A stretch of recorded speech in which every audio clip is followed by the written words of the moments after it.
Good morning, Derek Stone here with Big Book Wizard, and we are going to jump right in here with week 7. Before we do a review of last week, just a quick disclaimer. Derek Stone is a life coach, interventionist speaker, and man in recovery. That's me. He does not claim membership in, affiliation with, or representation of any organization, facility, or group, 12-step or otherwise. All references to Alcoholics Anonymous are made in reference to this book and not to be construed as affiliation. My videos and live Big Book studies and online meetings are for educational purposes only and are not to be construed as professional advice, nor are they presented or to be construed as an adequate replacement for other recovery efforts which may prove necessary, including medical detox, professional treatment, rehab, IOP, counseling, therapy, medication, meeting attendance, sponsorship, and/or 12-step work. Okay, review of last week's episode. Couple of strong points. We only went over one paragraph, but there was a lot contained there. What makes a person alcoholic is not that they drink to change the way they feel. Everybody drinks to change the way they feel, including the 14 or 15-year-old who's taking their first drink ever in life just to succumb to peer pressure and feel accepted. Everyone drinks alcohol to change the way they feel. What makes a person an alcoholic is that they drink after making a firm resolution not to drink anymore. That's the distinction, because not everybody does that. For a real alcoholic, quote unquote, the guaranteed side effect of taking zero drinks is to become restless, irritable, and discontent. There is a difference between that moment of realization or aha moment where a person has an epiphany that alcohol is causing problems and they should quit. There's a difference between that and the necessary psychic change which enables an alcoholic to quit entirely. And oftentimes we'll let people confuse those two things, and it's a huge disservice. Without having the psychic change that we just referenced, a real alcoholic is doomed to repeat the cycle of deciding to quit and then deciding to drink again and then deciding to quit again and then deciding to drink again and then deciding to quit again and then deciding to drink again.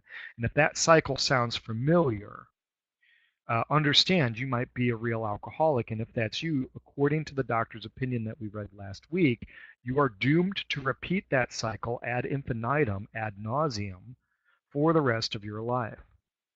And just for edification, a little bonus content that I created here is a list of all the examples of the term spiritual experience that are used throughout the book.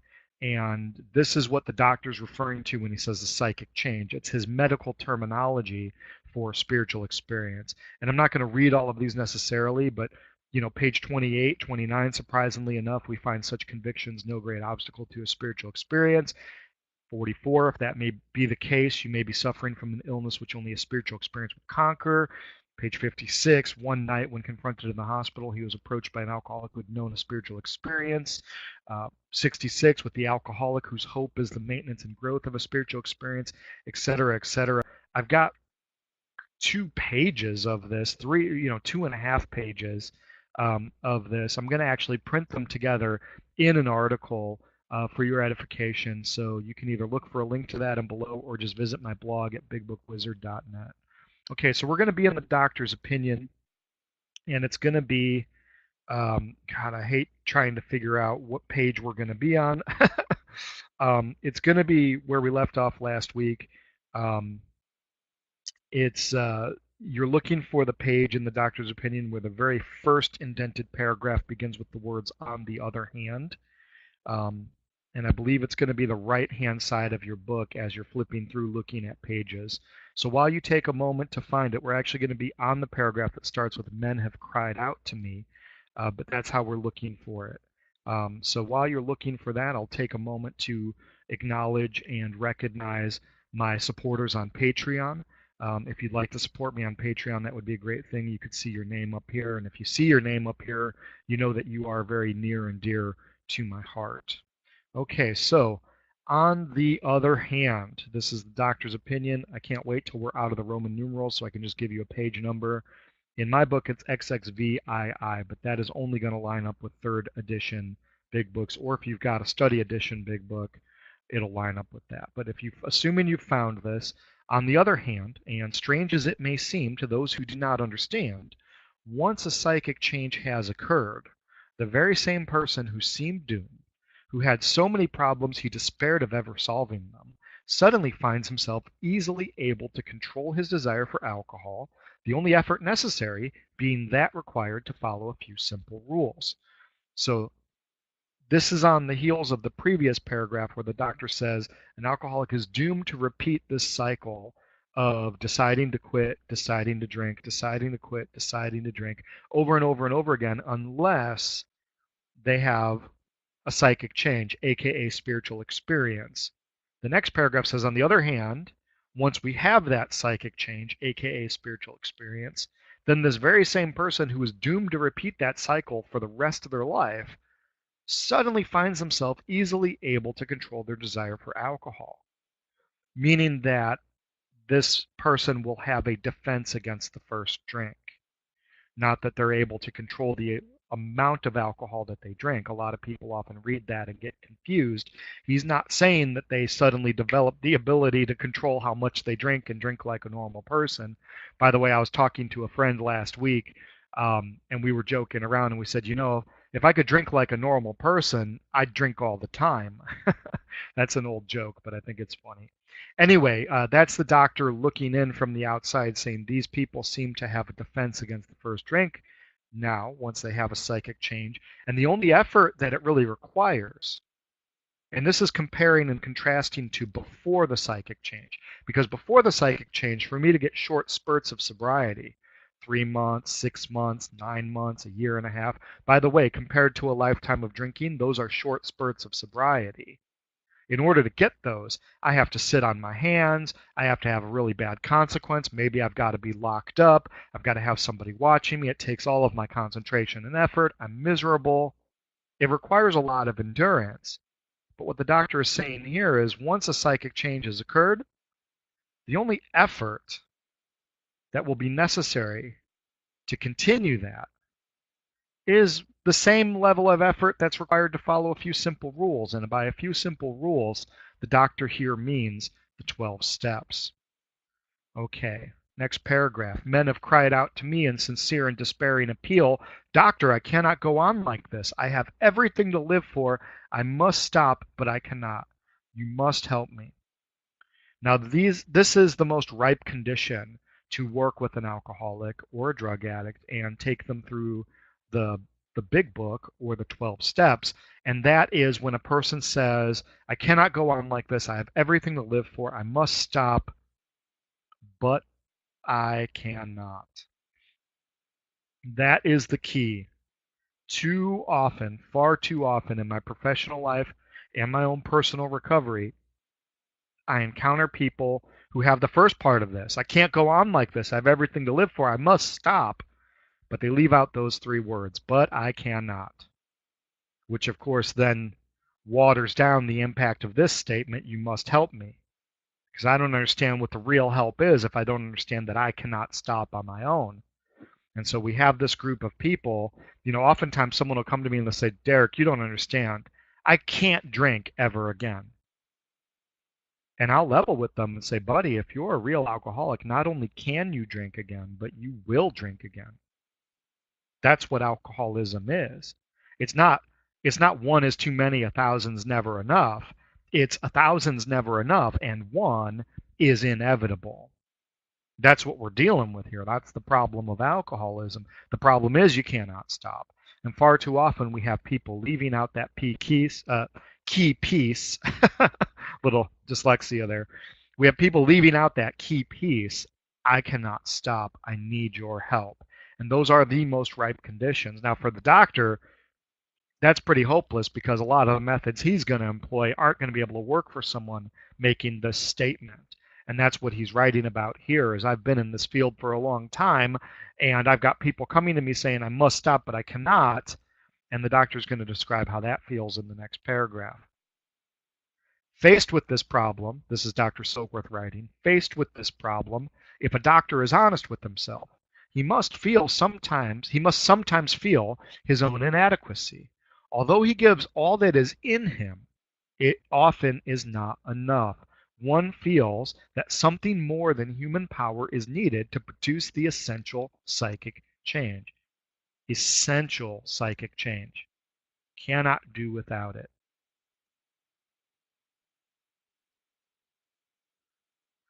Though the aggregate of recoveries resulting from psychiatric effort is considerable, we physicians must admit we have made little impression upon the problem as a whole. Many types do not respond to ordinary psychological approach. This is so crucial, understanding what the doctor is saying here.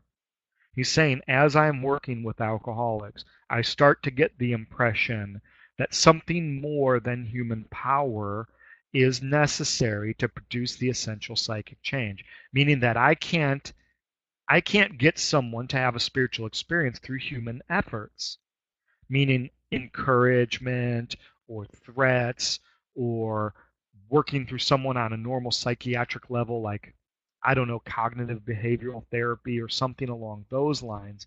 These things aren't going to work.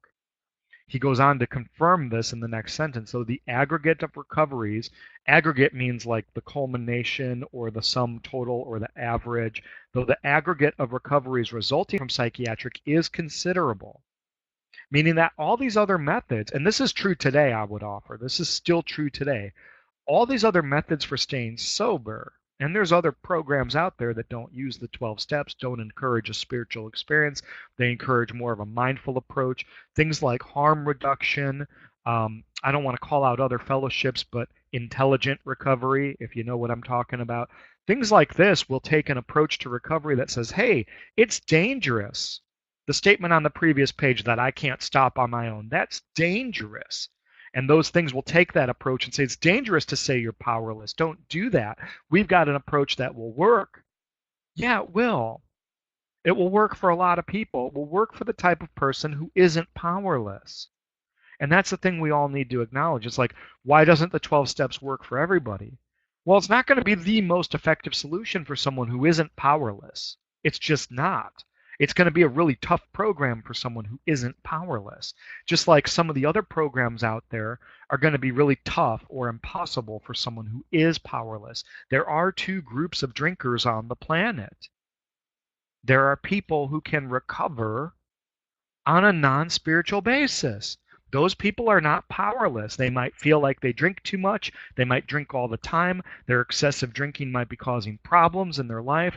They might have difficulty quitting on their own and need a little bit of help. But they do not need divine intervention. And then there's a group of people who do.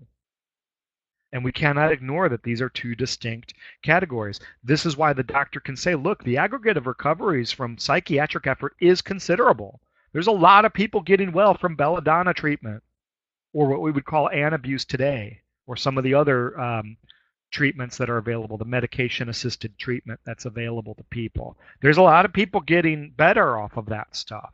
There's a lot of people getting well from electroshock therapy. There's a lot of people getting well from group therapy. There's a lot of people getting well from hypnosis and cognitive behavioral therapy and EMDR. There's a lot of people responding to that stuff. We're not denying that. But many types do not respond to the ordinary psychological approach. That was true then, and it's still true today. There is never going to be a psychological approach to recovery that is going to work for everybody, because there's a segment of the population that is powerless to employ those methods. That's what powerless means. And we've got to acknowledge that. I don't bash those other programs. Those programs are good for people who aren't my people. But for people who are my people, the 12 steps is it. It's all there's going to be. You know, I was on a debate forum online, and someone contacted me actually and said they were on a debate forum online too, and we were engaging in this conversation around someone telling us or admonishing us for claiming that alcoholics are powerless and how damaging that is.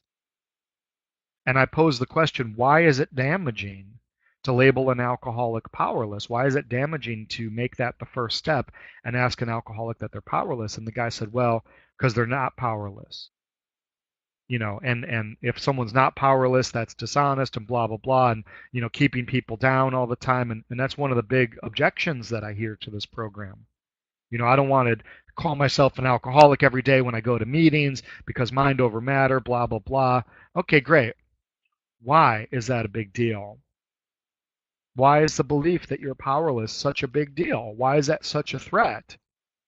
Well, the answer that I get is because when you have that idea in your mind, it becomes your reality. It manifests and then you're stuck. Oh, okay. So let's play this through then for a little bit. Let's think about this logically. I get an idea that I'm powerless in my mind, and I'm powerless over that idea, but I'm not powerless over the addictive substance. That's a special kind of special, if you ask me. I mean, that's just, do you see what I'm saying here? We've got this group that says it's dangerous to tell. If that alcoholic's powerless, it's the most beneficial thing for them. If an alcoholic's not powerless, yeah, that could be maybe damaging because of the whole mind over matter thing. And that's why we can't diagnose anybody. You've got to diagnose yourself. Have I employed every other method that's available? And is this 12-step thing the only game in town? If it's the last ditch effort, the last thing I've tried, that's the most optimum condition. Problem is we got a lot of people coming trying to work the 12 steps that maybe don't need them and haven't tried to employ other methods that would work just well for them. And so we need to understand there are two distinct groups of drinkers out there. Those that are just drinking too much and having difficulties, and those that are not making choices around their drinking. Okay, that's the end of my soapbox there. And that really is our episode for today. I think that's a good place to leave off. If you'd like to win one of these study edition big books, you can go to bigbookwizard.net/enter and pick one up. Hardcover. It's completely free if you win. I do a drawing every month. In fact, I'll be drawing a name in next week's episode live. I even pay for shipping. It's really great. It's got blank pages that are lined for note taking, and I don't know if you could see that or not. Just a lot of features. You can go ahead and check that out. Also, if you'd like to support us on Patreon for $5 a month, I'll send you one of these bookmarks. On the one side, it's got all the promises and what paragraph and page number they're on for the steps, and then it's got the 9-step promises printed in full on the front there. It's a 6-inch glossy, sturdy bookmark. Really kind of cool, shows your support. And finally, last but definitely not least, if you or someone you know needs help, please connect with me. You can go to bigbookwizard.net/help, and we can try to find you some professional help. I've got a lot of contacts in the industry, and we can get you somewhere if you need to be. You want to connect on social media? I've got a couple of social media things that I do. You can find me there. Definitely would love to connect on Twitter. I don't do a lot on Twitter, and I'd like to do more. So that's a real great way to get my attention right off the bat because I won't have to filter through anything. And that's about it. I'm really grateful that you're watching this video. If you've made it this far and you've watched the whole thing, I love you. And even if you haven't, I still love you. You're just not here to hear me say it.